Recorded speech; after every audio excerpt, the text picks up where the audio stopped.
સુરેન્દ્રનગર જિલ્લાના લખતર ખાતે ન્યાય સમિતિ દ્વારા માર્ગદર્શન શિબિરનું આયોજન કરવામાં આવ્યું હતું।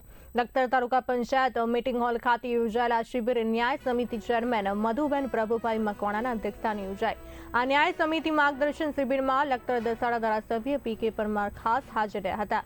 શિબિરમાં અનુજાતિના સરપંચો, ગ્રામ પંચાયતની ન્યાય સમિતિના ચેરમેનો તથા સદસ્યો મોટી સંખ્યામાં ઉપસ્થિત રહ્યા હતા। કાર્યક્રમ દરમિયાન અનુજાતિને મળતા વિવિધ લાભો, સહાયો અને સરકારી યોજનાઓ અંગે વિસ્તૃત ચર્ચા કરવામાં આવી હતી। ધારાસભ્ય પી.કે. પરમારે અનુજાતિના લોકો સરકારની યોજનાઓનો લાભ કેવી રીતે લઈ શકે અને સમાજને કેવી રીતે મદદરૂપ થઈ શકાય તે અંગે માર્ગદર્શન આપ્યું હતું। આ ઉપરાંત લખતર પોલીસ સ્ટેશનના પીઆઈ વાય.પી. પટેલ દ્વારા એટ્રોસિટી એક્ટ અંગે વિશેષ ચર્ચા કરી કાયદાકીય માહિતી અને માર્ગદર્શન આપવામાં આવ્યું હતું।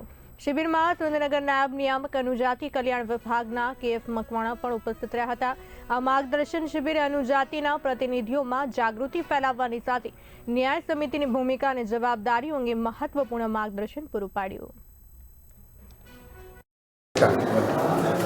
આજરોજ લખતર તાલુકા પંચાયતના હોલની અંદર લખતર તાલુકાના અનુસૂચિત જાતિના સરપંચશ્રીઓ અને ગ્રામ પંચાયતના ન્યાય સમિતિના ચેરમેનશ્રીઓ અને અનુસૂચિત જાતિના સદસ્યશ્રીઓ એમને સરકારની વિવિધ યોજનાઓ એનો લાભ લોકોને મળી રહે એના માટેની યોજનાકીય માર્ગદર્શન શિબિર એ લખતર તાલુકા પંચાયત ન્યાય સમિતિના ચેરમેન બેન મધુબેનના અધ્યક્ષસ્થાને આજે રાખવામાં આવી।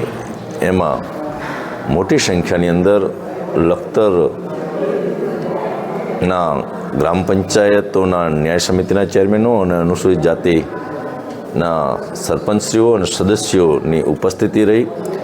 એમાં ખાસ કરી અને સમાજ કલ્યાણના સંદર્ભમાં નાયબ નિયામક મકવાણા સાહેબે એ યોજનાકીય એ માર્ગદર્શન આપ્યું। એની સાથે પીઆઈ પટેલ સાહેબે પણ એટ્રોસિટી એક્ટને લગત એ માહિતી આપી। તાલુકા પંચાયતના એ ટીડીઓ એ પણ તાલુકા પંચાયતની વિવિધ યોજનાઓ અનુસૂચિત જાતિના સંદર્ભમાં છે એ માટેની માહિતી આપી। અને આ માહિતી સાથે અનુસૂચિત જાતિના વર્ગનો વિકાસ થાય, રાજ્ય સરકાર અને કેન્દ્ર સરકાર જે રીતે કામ કરી રહી છે એમાં અનુસૂચિત જાતિના લોકો એ સોમાનભર જીવી શકે, આવી જીવિકા રળી શકે એના માટેની આજની આ માર્ગદર્શન શિબિર ખૂબ સફળતાપૂર્વક સંપન્ન થઈ। આભાર।